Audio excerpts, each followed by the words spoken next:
नमस्कार, मैं विजय शंकर झा। आप देख रहे हैं हेडलाइंस मिथिला और अभी हम कटरा में मौजूद हैं और मुखिया पति जी से हम बात करने की प्रयास करेंगे जो आखिर आखिर चल क्या रहा है। टारडी की जिस तरह से हालात बना हुआ है, पूरा जिला में जो है इसी की चर्चा हो रहा है। आखिर इन लोगों में क्या हुआ है, इसको लेकर के पूरा अफसरशाही को ये लोग कह रहे हैं जो हावी है। क्या हुआ नहीं हुआ, इन्हीं लोगों से हम जानने की प्रयास करेंगे। सबसे पहले तो सर आपको नमस्कार। नमस्कार। सर, आपके यहाँ खास करके टारडी प्रखंड की बात करें, ऐसे क्या मुद्दा हुआ है जिनको लेकर के पूरा दरभंगा जिला गरमाया हुआ है?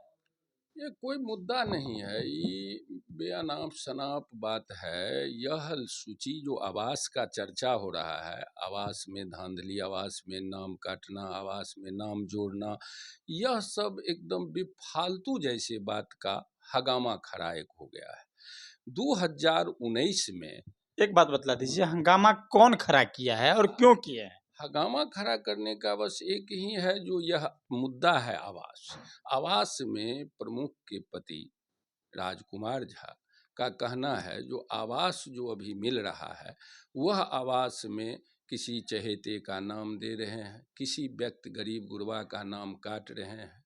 यह जुल्म हो रहा है, शोषण हो रहा है, उगाही हो रहा है, यही उनका मुद्दा है। जबकि गरीब लोगों को ही इंदिरा आवास मिलना चाहिए। गरीब लोगों का इंदिरा आवास मिलना चाहिए, यह सूची तो अभी निर्माण नहीं हो रहा है। यह सूची 2019 में निर्माण हुआ। 2019 में यहाँ कठरा पंचायत के मुखिया श्रीमती इंद्रकली देवी थी, सहायक धीरेन्द्र कुमार झा था। उनके द्वारा यह जियो टैग करके ऑन द स्पॉट एक एक व्यक्ति के घर पर जा कर के जियो टैग किया गया और जियो टैग के बाद यह सूची बना। यह सूची सरकार में गया, सरकार यह सूची तय करके जब हम लोग 2022 के 5 जनवरी को शपथ ग्रहण लिए तो यह सूची उपलब्ध कराया गया। जो यह 19 में सर्वे हुआ संशोधित किया गया। सर्वे हुआ था, वह सर्वे का सूची आपको उपलब्ध कराया जाता है। यह सूची को आपने ग्राम सभा से अनुमोदन करिए। हम लोग जो है सो इसको ग्राम सभा बुलाए, उसमें सारे जनता आया, जनता को पढ़ के सुनाया गया और सुनाने के उपरांत इसको अनुमोदन कर दिया गया। अनुमोदन के बाद इसका अलॉटमेंट बंद था। अलॉटमेंट बंद होने के कारण यह नहीं मिल रहा था। एक बार थोड़ा सा अलॉटमेंट प्रखंड स्तर पर आया तो कुछ लोगों को मिला, उसके बाद यह बंद रहा। इस बार जो है सो अलॉटमेंट कुछ आया है, पूरे नहीं आया है। यह लिस्ट में 176 आदमी का नाम है। 176 में कुछ अयोग्य है, उसको भी ग्राम सभा में अयोग्य घोषित किया गया और योग्य घोषित किया गया। इसमें मान लीजिए कोई आदमी 2019 में उनको जियो टैग हुआ, उनका फोटो लिया गया, तो वो आदमी सोचा जो भाई मैं हमको घर मिल रहा है, अब आज न कल मिलेगा। वह कुछ उधारी लेके कुछ इधर से कुछ उधर से अपना कुछ मकान भी कुछ लोग बना लिया है और कुछ ऐसा भी गरीब है जो अभी भी फूस का है, खपरा का है, एस्बेस्टस का है, उसको पक्का मकान नहीं है। तो हम लोगों का कहना है जो प्रमुख जी की पत्ती का यदि यह है जो इसमें उगाही हो रहा है, किसी का नाम कट रहा है, किसी का नाम जुट रहा है, तो इसको बारीकी से उनको जो है इस सूची को अध्ययन करना चाहिए। इसमें नाम जोड़ने का कोई ऑप्शन ही नहीं है। किसी आदमी को यह ताकत नहीं है जो इसमें कोई आदमी नाम जोड़ सकता है। इसमें सिर्फ नाम काट सकता है। कौन?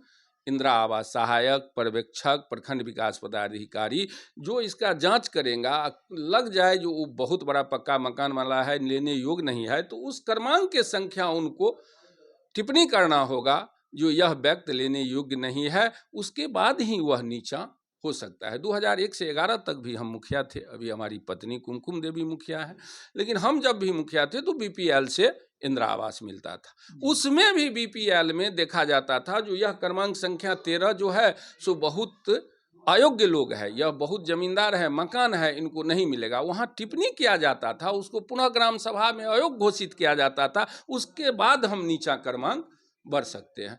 तो मेरा ये कहना है जो यदि इस लिस्ट में उस समय जो वर्तमान में मुखिया थे, सहायक थे, वह ने लिस्ट बनाया, सभी गरीब गुरबा का नाम रहा, तो भाई सबको मिल जाए, इसमें क्या दिक्कत है? रहा कोई आदमी रुपया उगाही कर रहा है इस नाम पर, तो उसके विरुद्ध में आप पदाधिकारी को लिख के दीजिए एज ए प्रमुख, उसको जांच करवाइए और जांच में जो दोषी है उस पर कार्रवाई करवाइए। उसमें हम लोग कहीं विरोध में नहीं है। यदि भ्रष्टाचार मुक्त हो जाए टाडी ब्लॉक, ये तो बहुत बढ़िया है, होना चाहिए। लेकिन भ्रष्टाचारी को न पकड़िए आप, और यह हंगामा होने से तो यह गरीब गुरबा न वंचित हो रहा है। क्या लगता है भ्रष्टाचार आज तक कोई मिटा पाया, और लग रहा है जो भ्रष्टाचार मिट जाएगी? हम तो यही देख रहे हैं, जो हमारे माननीय मुख्यमंत्री बिहार बहुत बड़ा ईमानदार है। वो ईमानदार नहीं, सही में ईमानदार है। जितना उन्हें बिहार को बढ़ाया, आगा ले गया, फिर भी वो भी भ्रष्टाचार मिटा नहीं पाया। अभी हमारे देश के लेवल पर, विश्व के लेवल पर नाम है माननीय प्रधानमंत्री नरेंद्र मोदी जी का, वो भी भ्रष्टाचार के विरुद्ध में एकदम भिड़े रहते हैं, फिर भी कुछ न कुछ हो रहा है। आप यदि भ्रष्टाचार को समाप्त करना चाह रहे हैं तो बिल्कुल करिए, आपको उस मुद्दे पर बहुत सारे लोगों का समर्थन है, समर्थन मिलेगा। लेकिन भ्रष्टाचारी को मिटाने के लिए यह फजूल बात, निराधार बात, जिसमें कोई आधार नहीं है, यह सूची को कोई छेड़छाड़ नहीं कर सकता है। यह सूची को मुखिया मेंबर किसी को पावर नहीं है, जो कोई भी व्यक्ति, यह तो 2019 में ही इसका निर्माण हुआ। अलॉटमेंट नहीं दे रहा था, भारत सरकार का प्रधानमंत्री आवास योजना है, जिस कारण यह आज तक पेंडिंग था। अभी आ रहा है तो मिल रहा है, मिलना चाहिए। उसमें किसी गरीब से कोई पैसा ले रहा है, किसी आवास के नाम पर वसूली कर रहा है, तो आप गुप्तचर बहाल करके उसको पकड़िए, उस पर FIR कराइए। कि आप ब्लॉक में जाइए, हंगामा करिए, बिना निराधार को किसी को कुछ कह दीजिए, गाली दे दीजिए कि मार दीजिए, उससे तो हमको नहीं लगता है जो भ्रष्टाचार समाप्त होगा। क्या सर, एक और बात बतला दीजिए। सुनने में जहाँ तक हम लोगों को आया, कुछ लोगों से बात हुई, तो उन लोगों को कहना था जो प्रमुख पति द्वारा अकाउंटेंट साहब के ऊपर थप्पड़ भी चलाया गया। क्या ये सही बात है? ये हम लोग वहाँ थे नहीं, लेकिन हम लोग भी सुने जो इंदिरा आवास अकाउंटेंट को प्रमुख के पति द्वारा मारा गया चमेट। और अब जो है 2 दिन बाद जो है आप लोगों के बीच बहुत बड़ा जन आंदोलन करने जा रहे हैं प्रमुख पति देव, क्या लगता है? ना, उसमें कुछ नहीं हुई, निराधार बात है इसमें, जिसमें कोई तथ्य नहीं है, इसके लिए आंदोलन हो रहा है। भ्रष्टाचार मिटाने के लिए थोड़े आंदोलन, भ्रष्टाचार मिटाने के लिए यदि आंदोलन होता तो एक सामूहिक बैठक होता ब्लॉक में, मुखिया, वार्ड मेंबर, सरपंच, पंच, जितने हमारे त्रिदशीय पंचायत राज व्यवस्था के जनप्रतिनिधि हैं, सबको बुलाया जाता, सबसे राय परामर्श लिया जाता। जो आवासीय में, जातीय में, आय प्रमाण पत्र में, EWS में, राशन कार्ड में, इत्यादि इत्यादि में बहुत बड़ा घुसखोरी हो रहा है। ताड़ी में सभी जनप्रतिनिधि एक होकर के धरना दीजिए, अनशन कीजिए, और इन जो उगाही कर रहा है उसको पकड़िए, उस पर कार्रवाई करवाइए। ये न होता। एक व्यक्ति से भ्रष्टाचारी, तब तो अन्ना हजारे जी या केजरीवाल जी भी बहुत सारे अनशन, धरना, प्रदर्शन किए। बिल्कुल, जब केजरीवाल आए थे तो उन्होंने कहते थे भ्रष्टाचार हटा देंगे, लेकिन जब वो सत्ता में आए उनके बाद देख लीजिए वो भ्रष्टाचार मिटाते मारते खुद भ्रष्टाचार हो गए। पद से हटना पड़ा। जो आदमी बापू के समाधि स्थल के नजदीक धरना देते रह गए, जो हमको भ्रष्टाचार मिटाना है, वो आदमी भ्रष्टाचार में फंस के अपना पद से हटना उनको पड़ गया। क्या लगता है ये जन आंदोलन जो 30 तारीख को होने वाला है, क्या इनसे कुछ होने वाला है? कुछ नहीं, निराधार जन आंदोलन है हमारे समझ। इसलिए इस लिस्ट को, ये लिस्ट जो बना वो 2019 में बना। इसमें अभी के जनप्रतिनिधि 99% चुनाव हार जाते हैं। 2019 में जो हमारे इस पंचायत की मुखिया थे श्रीमती इंद्रकली देवी, उनके द्वारा ग्राम सभा हुआ, उनके द्वारा यह सूची हुई, इंदिरा आवास सहायक ने 0 टैग किया, सारा कुछ उनके द्वारा हुआ। हम तो यही चाहेंगे, जो हम लोग यदि जीत के आए हैं तो किसी गरीब गुरबा का नाम है तो उनको मिले, उनको मिलना चाहिए भाई। उसमें यदि कोई घुसखोरी करता है तो उसको पकड़िए, उस पर कार्रवाई करवाइए।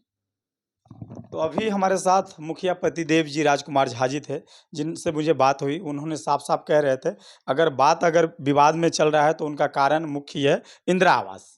इंदिरा आवास 2019 में जिनमें इनमें नाम दिया गया है, उनका कहना है जो कुछ बड़े लोगों को मिल रहा है, कुछ पक्के जिनके पास है उनको भी मिल रहा है।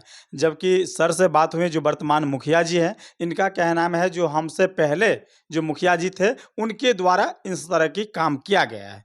अब ये विवाद 30 तारीख को क्या होगा, जन आंदोलन में क्या सब निकल के सामने आएगा, ये तो जनता बतलाएँगे। लेकिन तब तक हमारे साथ बने रहिए। मेरा नाम विजय शंकर झा है। मैं आपको अगले एपिसोड में दिखलाएँगे जो टारडी में क्या सत्य है, क्या झूठ है। इनकी पर्दाफाश 30 तारीख को हम आप लोगों को लाइव के ज़रिए दिखलाने की प्रयास करेंगे। तब तक के लिए नमस्कार। मेरा नाम विजय शंकर झा। आप देख रहे थे हेडलाइंस मिथिला।